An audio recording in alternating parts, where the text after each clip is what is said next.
Hello, welcome to this presentation in which I will not talk so much about speaker bench, but about bass reflex alignments. And the topic is a long one, so it's divided into two videos. The history starts in 1961 when Albert Neville Thiele published his seminal article, Loudspeakers Invented Boxes, Part 1 and 2. These were presented at the 1961 IRE convention in Sydney and later published in the Proceedings of the IRE Australia.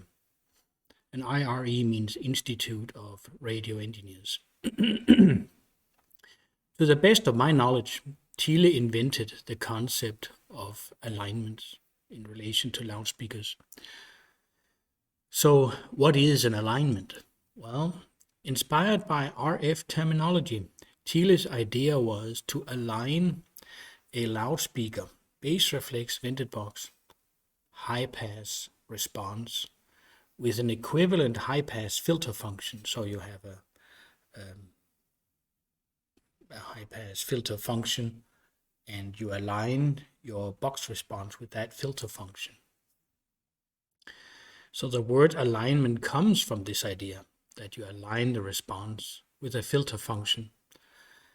And the advantage is that the behavior of a filter function was well known at the time.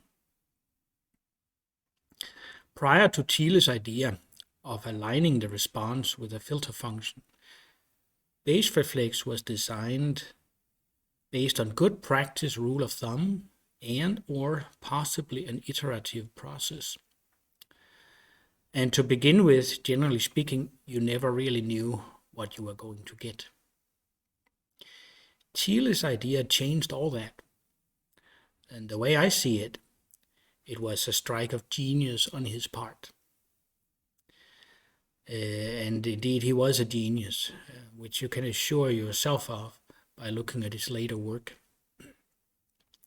So the purpose of this design method, where you use to align the bass reflex response with a filter function, is to design a loudspeaker, and before building the box, you know that what you will get in regard to frequency response, time response, etc. Okay, so what filter function, you could ask? So let's do a short introduction to the known filter functions at the time, 1961.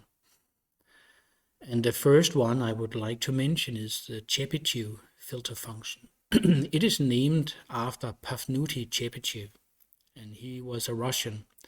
He was born in 1821 and he died in 1894. So obviously long before we were doing loudspeaker designs.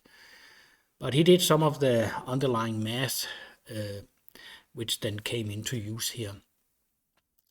And what characterizes a Chebychev filter function or bass reflex response is that you allow the response to have some ripple, and you have a response that goes down in frequency and you allow some ripple before roll off, and you extend that roll off as far down in frequency you can while you allow some ripple, and you can regulate the ripple to your desire within limits, but you can choose, say, half a decibel ripple. That's, some people say that's almost not noticeable, right? Or 1 decibel. It's up to you. So obviously there are an infinite number of Chebychev filters to choose from. And in relation to loudspeakers, this was first described by F.J. van Leeuwen in 1956. He published an article that was 40 pages long. It was published in Dutch and in the scientific magazine named Nederlands Radiogenootschap. So obviously, I don't read Dutch, so it's very difficult for me to muddle my way through it. But he writes a lot of nice math, how to measure the driver parameters, and he uses the Philips type 9710M driver as an example. And with the high QT of that driver, he describes two types of equal ripple responses that he can obtain with this driver. But it doesn't mention Chebychev explicitly, and he isn't clear about aligning his base reflex response with a filter function. If you take this Chebychev alignment and instead of having a ripple, you set the ripple to 0, it becomes a maximally flat magnitude filter, which is also named the Butterworth response. And that brings us to the next filter function that I would like to talk about. This is named after a mathematician named Stephen Butterworth, and he was born in 1885 and he died in 1958. And he described this Butterworth response around 1930. This filter offers the sharpest roll-off, the widest bandwidth, most extended bandwidth, and therefore gives you the sharpest knee point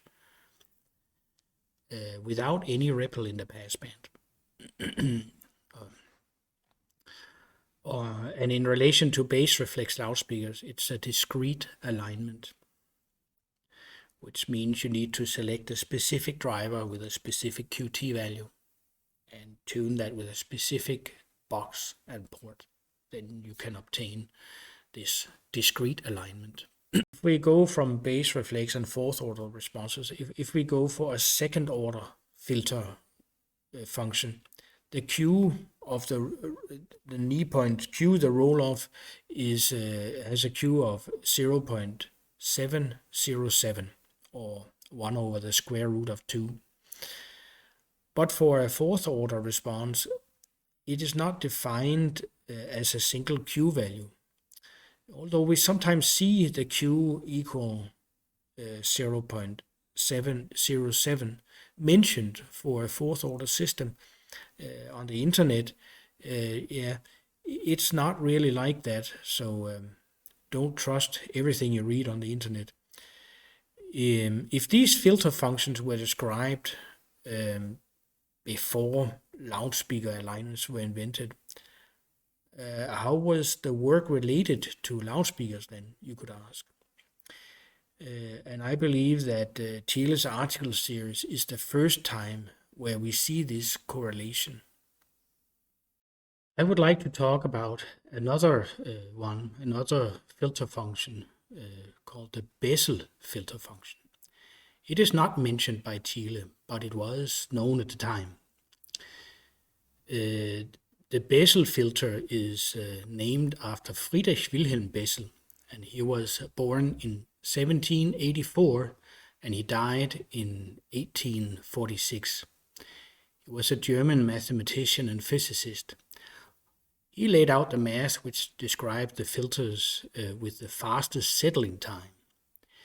And I'm not sure, he probably didn't have any clue about this particular application, but he did a lot of nice math back in the day. And what is special about the Bessel filter is that in the time domain, when you do a step response on a filter like that, it will overshoot a little bit to settle faster. So you get the fastest settling time. And the practical application was worked out by W.E. Thomson in 1949 when developing delay lines. And in a scientific article in the Proceedings of the IEE, not the IEEE, but IEE, titled Delay Networks Having Maximally Flat Frequency Characteristics, W.E. Thomson described this filter function. And W.E. Thomson, he worked at the Post Office Research Station, and he was active as late as 1977. You can imagine that when you develop a delay line, you would like it to have a flat delay and a flat group delay. Not minimum group delay, but flat. and that's why he used these Bessel filters, which sometimes is also called Bessel-Thomson filters. And again, for second order filters, it's described as having a Q value of 0.577, so a lower Q value than the Butterworth, or you could also say 1 over the square root of 3. But again, for fourth order response function, the Q is not uniquely defined. The last one I would like to mention is the critically damped filter function. The second order has a Q of 0.5, which means you have no overshoot in the time domain, but it suffers from very early roll-off when you look at the frequency domain. A Gaussian filter is designed to give no overshoot to a step input function, while maximizing the rise and fall time. And in my opinion, there is no point in going lower than Q is 0.5, or which is also 1 over the square root of 4.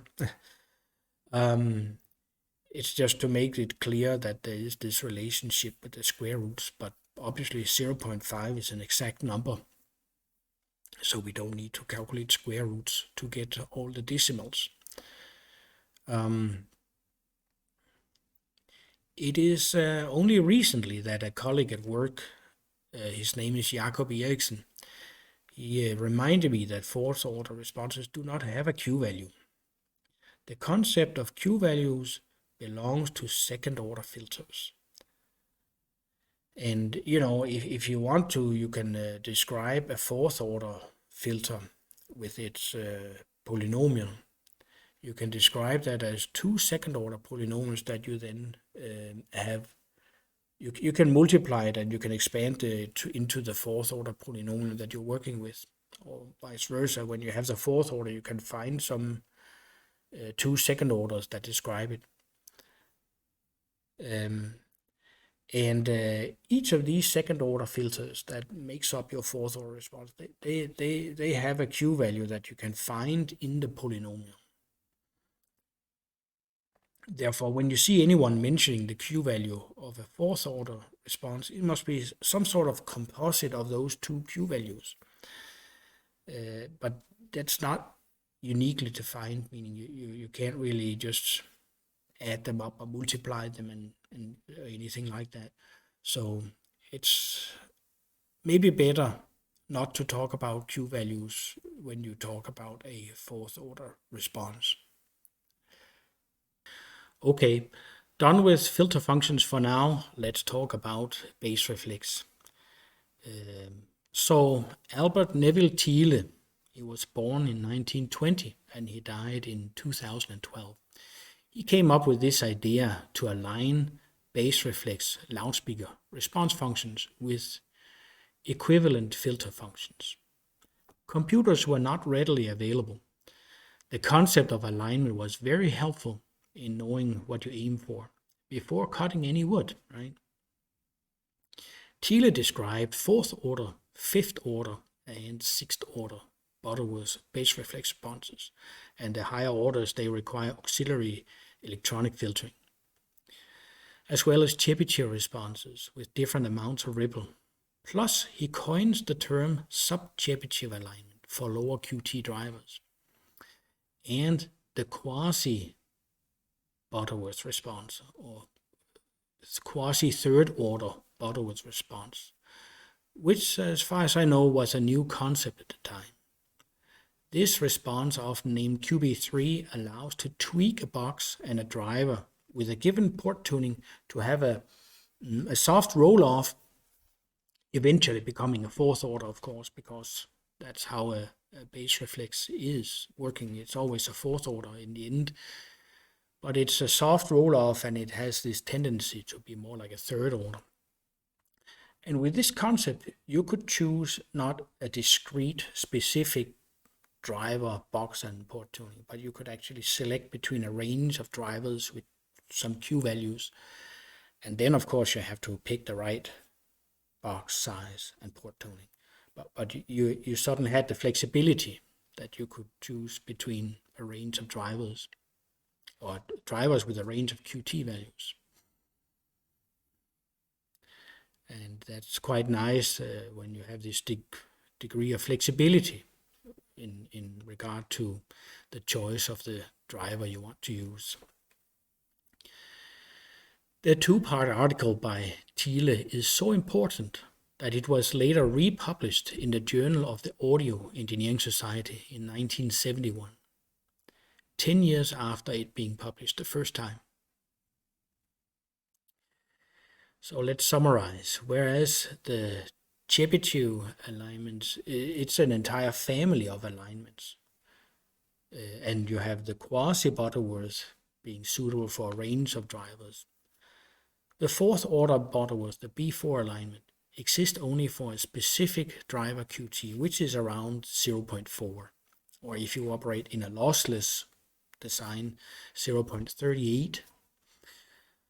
And it's therefore a discrete alignment. The Bessel or Bessel-Thomson alignment is also a discrete alignment, which only exists for a specific driver to QT around 0.3. Or if you, this is more or less lossless, but if you add a little bit of loss, you would say 0.32 or thereabouts. And in practice, you always do have some losses, right? Whenever your driver QT deviates a bit from these numbers, we talk about an approximation to that alignment, which is perfectly fine if you're, let's say, within 5% or so. Thank you for watching, and stay tuned for the second half